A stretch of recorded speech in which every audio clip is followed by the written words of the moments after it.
Hai,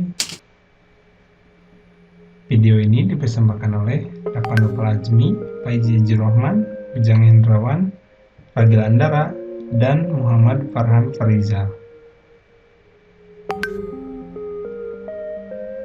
Kami akan membahas analisis sumber dan penggunaan dana.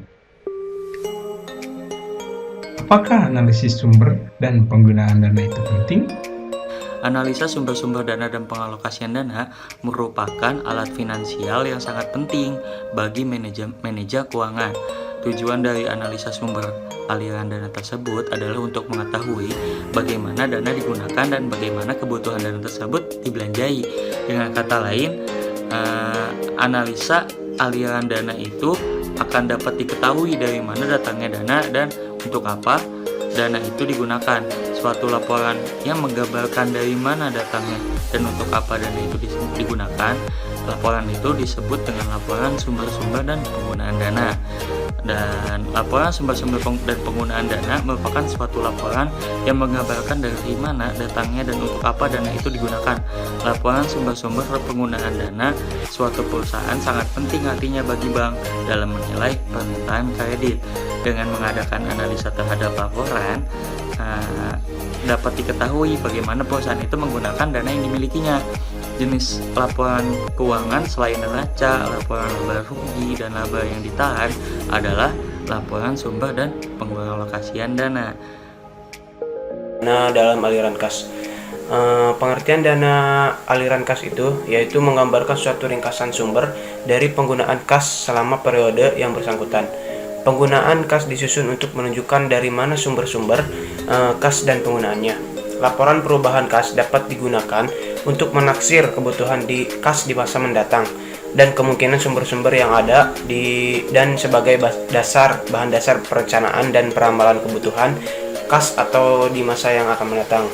Dalam menyusun sumber-sumber dan penggunaan dana, di mana dana adalah dalam artian kas, langkah-langkahnya yaitu sebagai berikut.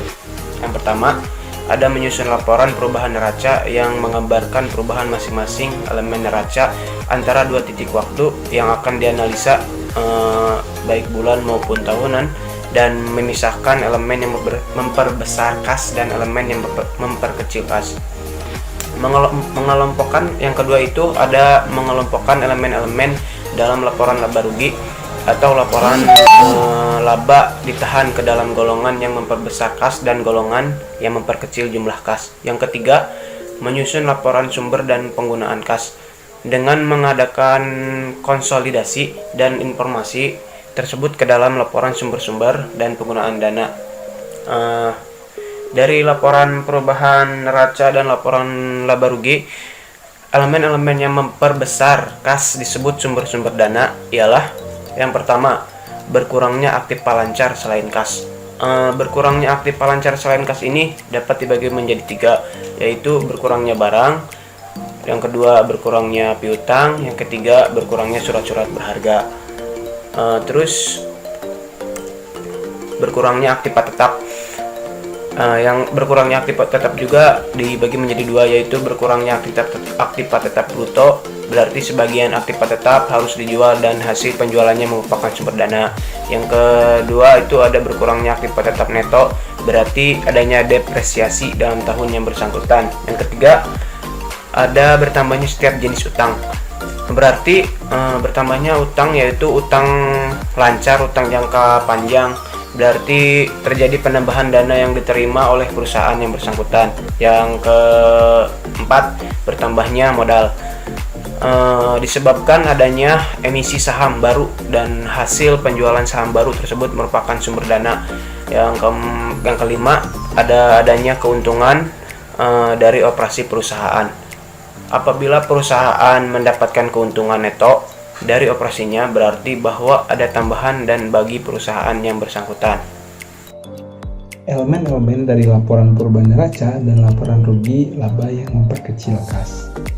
Yang pertama, bertambahnya aktiva lancar selain kas, di mana bertambahnya aktiva lancar dapat terjadi karena pembelian barang yang membutuhkan dana Dengan kata lain, penambahan aktiva lancar merupakan penggunaan sebuah dana. Yang kedua adalah bertambahnya aktiva tetap. Bertambahnya aktiva tetap Pluto dapat terjadi karena adanya pembelian aktiva tetap, dan pembelian aktiva tetap merupakan sebuah penggunaan dana. Yang ketiga adalah berkurangnya utang. Berkurangnya utang, baik utang lancar maupun utang jangka panjang, dapat terjadi karena perusahaan telah melunasi atau mengangsur utangnya. Pembayaran kembali utang ini berarti penggunaan dana. Yang keempat, berkurangnya modal.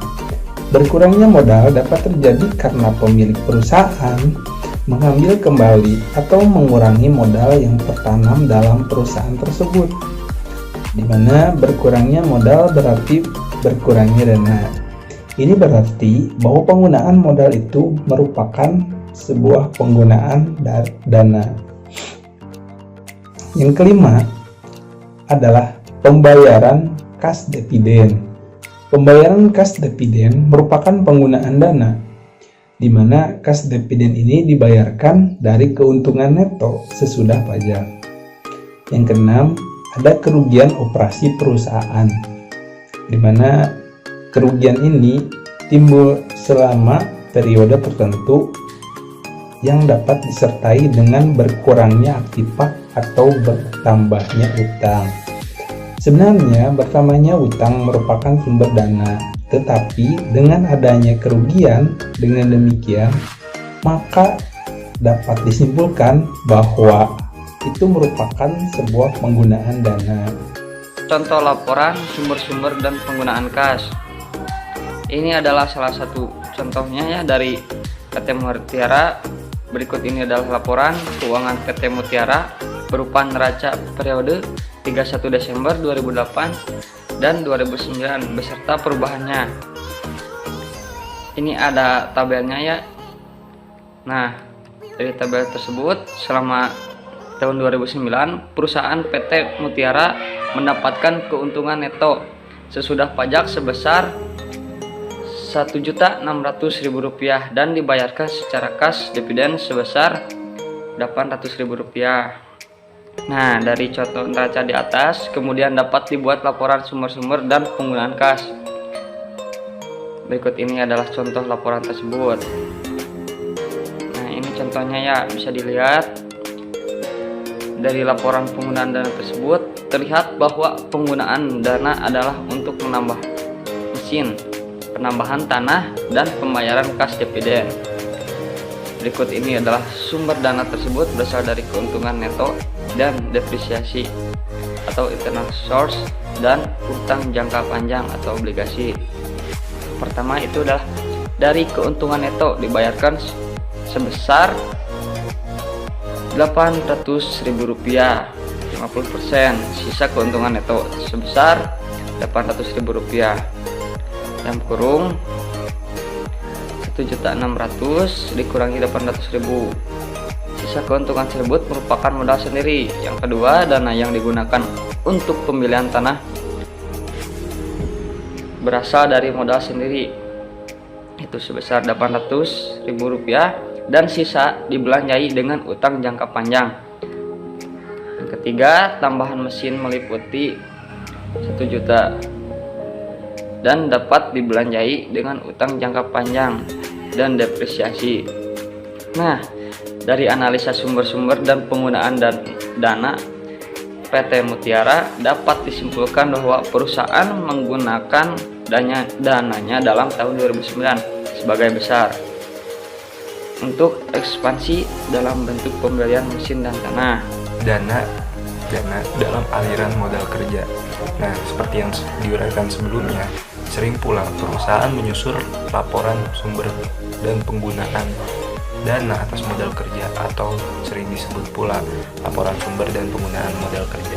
Modal kerja di sini mempunyai arti neto, yaitu kelebihan aktiva atas utang lancar.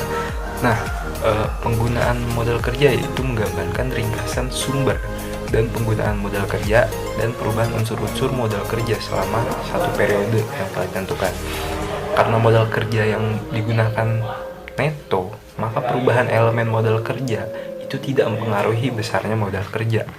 Dengan demikian, yang mempengaruhi modal kerja itu bukan berasal dari perubahan elemen modal kerja, akan tetapi dari yang pertama, elemen yang memperbesar modal kerja.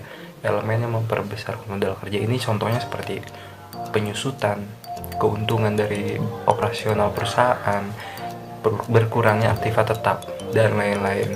Nah, selain memperbesar modal kerja, elemen yang mempengaruhi elemen modal kerja adalah yang memperkecil modal kerja juga, antara lain bertambahnya aktiva tetap, berkurangnya utang jangka panjang, berkurangnya modal, dan lain-lain. Nah, untuk menyusun laporan sumber dan penggunaan modal kerja, ada beberapa langkah yang harus kita tempuh. Yang pertama, menyusun laporan perubahan modal kerja. Laporan ini akan menggambarkan perubahan dari masing-masing unsur modal kerja atau unsur current accounts antara dua titik waktu untuk mengetahui adanya kenaikan atau penurunan modal kerja beserta besarnya perubahan yang terjadi pada modal kerja. Yang kedua, mengelompokkan elemen neraca dan laporan laba rugi untuk memperbesar dan memperkecil modal kerja tersebut sendiri.